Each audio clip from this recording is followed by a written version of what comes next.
So the gentleman here. Ted Heath, a past Conservative Prime Minister, coined the phrase the unacceptable face of capitalism. Today we are faced with the unacceptable face of politicians. What can the future Prime Minister do to bring confidence back to politicians?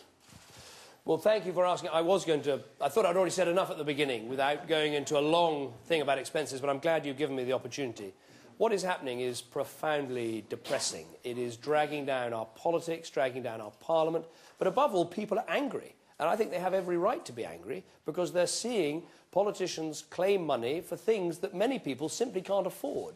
And they are really furious that this has happened. Now, how do we sort it out? Well, let me tell you some of the things that I'm doing, but even before I tell you what I'm doing, I'll tell you they're not enough, right? Because in the end, the only way we're going to settle this is by allowing the general public to vote on their MPs and their parliament in a general election. That's what needs to happen. But I have taken some quite tough action. First of all, I've got members of my shadow cabinet to lead by example and pay back amounts of money, not because they broke the rules, but because people are angry with what's happened, and everyone should look through claims that are not really acceptable and pay that money back. So that was the first thing. The second thing is I've set up a scrutiny panel that is going through MP by MP and setting out what they need to pay back, and anyone who doesn't pay back that money, who doesn't cooperate with the scrutiny panel, will lose the whip. They will no longer be Conservative MPs. The third thing I did was to say straight away that we were going to put in place some interim rules, not proposals for Parliament, but interim rules that all Conservative MPs would have to obey. No more claims for food, for decoration, for furniture, for patio heaters, for barbecues, none of those things. No more cleaning bills, no more gardening bills, only the bare essentials. So that's the cost of staying overnight, the mortgage interest, the hotel bill or the rent, and then the basic utility bills for having a second home. So I think that is a good approach to put in place. But as I say, none of these things, paying back money, disciplining MPs, forcing them to retire, taking away the whip from those that behave the worst, none of that is enough. Because the public is saying, excuse me, can I have a say? Let me in. I want to determine whether I want this Member of Parliament to represent me or not. And also, I want to vote on a new Parliament to set new rules to sort this out. And that's what we need most of all, which is the election.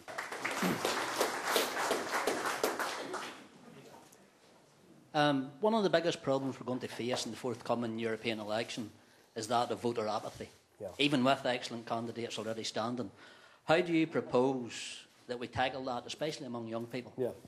I think there is voter... I mean, this is always the problem with European elections, is they come along every 5 years, and people think, well, they don't matter very much, so I will give the major parties a bit of a kicking, I will express another preference I might have in life by voting Green or voting for UK independence or another minor party.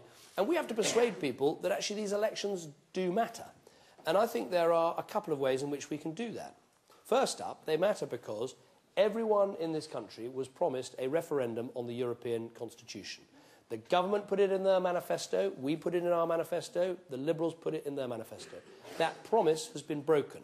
Now, the last time the government did a U-turn and briefly promised to have a referendum was around the time of the last European election campaign. So people can genuinely believe, rightly I think, that if the more people put their cross in the Conservative box, the more people that vote for Jim here, the greater the pressure will be on Gordon Brown to give us the referendum we were promised. That's the first reason. The second reason is actually the European Parliament does matter. If you are a farmer coping with the ludicrous double tagging of sheep's ears, if you are a businessman dealing with the Working Time Directive, if you are working in our health service desperately working out how you're going to handle junior doctors' hours with all this new legislation, if you are doing any of these things, then actually what happens in the European Parliament really matters. And it makes sense not just to vote for someone because they might share your view, again, about the future of the United Kingdom or the future of Northern Ireland's position. It makes sense to vote for someone who's going to be part of a big group who can get things done.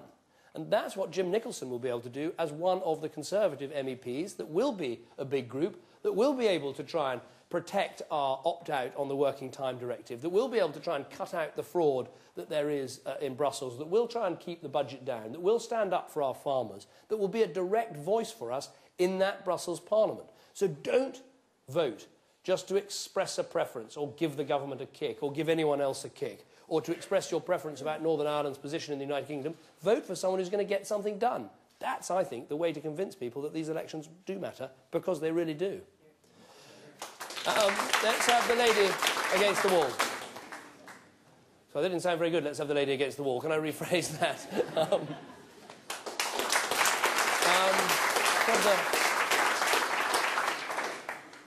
Okay, I'm afraid this is the last question, but over here.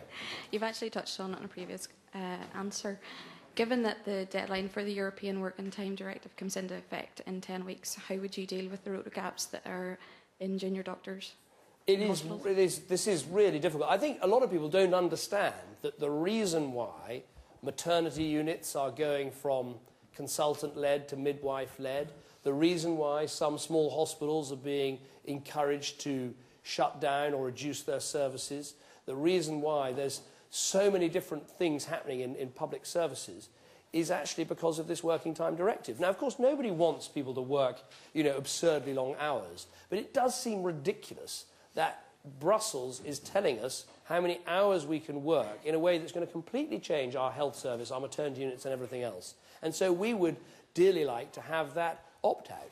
As it is, we're going to have to try and learn how to cope with it. We're going to have to try and work our way around it. But as I say, my long-term goal in the European Union is actually to say, look, the transfer of power from Westminster to Brussels has gone too far. I want us to be in the European Union because we're a trading nation. I want us to cooperate and work together over things like the environment. I recognise that some things like crime cross borders. Of course we want to do that. That's why we want to be in the European Union. But what on earth are we doing saying that all our social policy, all our employment policy, all our working time policy, all of this is determined in Brussels? It shouldn't be. This shouldn't have happened. The European Union is meant to be about trade, cooperation, and spreading peace and prosperity across Europe, including right up to the Urals, all the way to the Atlantic. That's what it's meant to be about. It was never meant to be about passing regulations that are going to mean there are fewer maternity units and less good hospitals in Britain.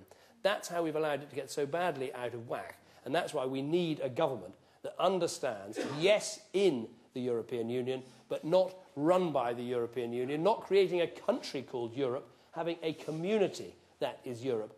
That's what it should be about. Can I thank you very much indeed for coming? I've really enjoyed being here today. Thank you. Thanks very much.